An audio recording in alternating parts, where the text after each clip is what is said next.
Bueno, hoy vamos a hablar de lo que conocemos histológicamente como páncreas endocrino.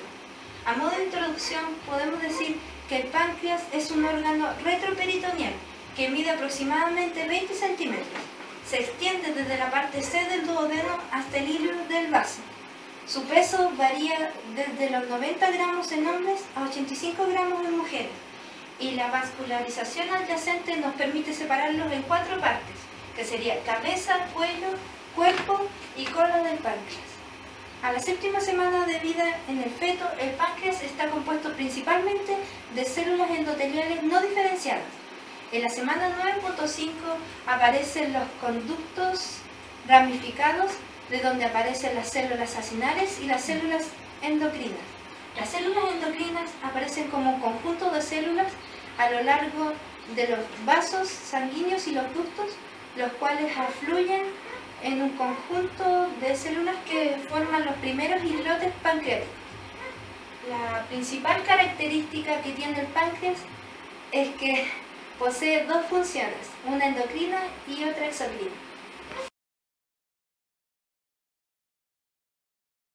El páncreas humano es un órgano impar, constituido por 2 tipos de glándulas secretoras, las cuales están relacionadas con el manejo de nutrientes. Un tipo de glándulas son las glándulas exocrinas, las cuales poseen un conducto a través del cual vierten su contenido, y las glándulas endocrinas, las cuales liberan su contenido directamente hacia los vasos sanguíneos, ya que no poseen un conducto excretor.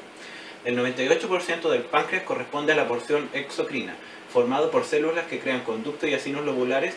La función de estas células es almacenar, sintetizar y secretar enzimas al duodeno necesarias para la digestión, tales como proteasas, lipasas, amilasas, nucleasas y bicarbonato. Las células acinares son células epiteliales de forma piramidal que adoptan una forma radial alrededor de la luz central. Contienen gránulos de sinógeno. El páncreas endocrino representa el 2% restante. Está constituido por los islotes de Langerhans, donde la falta de conductos excretores y su rica vascularización facilita el intercambio rápido del metabolismo y hormonas entre los espacios intercelulares, y la sangre, orientado hacia el carácter endocrino de estos elementos, permitiendo la regulación paracrina y su secreción manteniendo la homeostasia de la glucosa. Islotes de Langerhans. El páncreas endocrino tiene alrededor de 1 millón de islotes y de 3.000 agregados de células. Los islotes de Langerhans son estructuras con forma redondeada y de tamaño variable, rodeados por una capa de tejido colaginoso que derivan del epitelio de los conductos excretores. Se diseminan por todo el parénquima pancreático, aunque más numerosos en la cola del páncreas. Constituyen el 90% de las células endocrinas del páncreas y el resto se encuentran de forma aislada formando pequeños grupos celulares. El peso total de los islotes varía con el peso del páncreas, siendo aproximadamente el 1% de la gama. Las células del islote se encuentran reguladas de manera paracrina, ya que reconocen las hormonas insulares como elementos del sistema de señales. También existen microcanales intercelulares denominados gap junctions, los cuales son uniones intercelulares tipo hendidura entre células tanto homólogas como heterólogas del islote que permiten el pasaje de dichas señales. Cada célula beta se encuentra rodeada por 2 o más capilares, cuyo endotelio penetrado facilita un intercambio rápido de metabolitos y hormonas entre la sangre y el espacio intercelular, conocida como la principal ruta de comunicación entre las células del islote. Células de los islotes Langerhans, constituidas por las células alfa, que constituyen el 20% y se localizan en la periferia. Los gránulos tienen una estructura fina que miden 250 nanómetros, que secretan glucagón, producen hiperglicemia por su actividad glucogenolítica en el hígado. Las células beta constituyen el 70% total de las células. Se encuentran dispersas en todo el islote. Gránulos de estructura fina miden 300 nanómetros en el retículo endoplasmático rugoso. Se produce insulina única hipoglicemiante. Células delta constituyen el 5% total de las células. Dispersan todo el islote. La estructura fina de los gránulos miden 350 nanómetros. Contienen somatostatina. Células P contienen el 1% total de las células y localizan dispersas estructuras finas en gránulos y miden 18 nanómetros de diámetro. Contienen polipeptídicos. Células G constituyen el 1%, están dispersas dentro de la estructura fina. Los gránulos miden 300 nanómetros. Secretan gastrina que estimula la producción de ácido clorhídrico en células parietales del estómago. Células D1 sintetizan polipeptídicos. Intestinal vasoactivo, una hormona que produce glucogenólisis e hiperglicemia. Células enterocromatinasa sintetizan serotonina.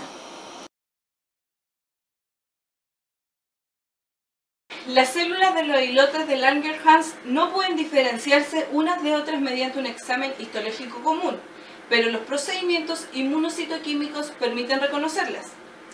Los islotes están constituidos por tres tipos de células: alfa, beta y delta. En 1907, Lane consiguió diferenciar por métodos de tinción las células alfa de las beta. En 1931, Bloom tiñó en forma diferenciada células llamadas delta o D. Montgomery consiguió teñir específicamente las células beta empleando aldehidofusina como colorante, las cuales se tiñen de color púrpura. La técnica de Mallory-Hassan permite teñir el citoplasma de dichas células. Las células alfa, su citoplasma se tiñe rojo.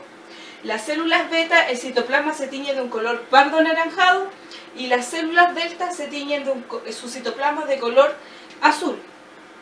El microscopio de fase y el microscopio electrónico han contribuido a la realización de estudios más detallados sobre la estructura y sobre los cambios histoquímicos de las células de los islotes, que sufren en distintas condiciones de actividad o al ser sometidos a diferentes influencias.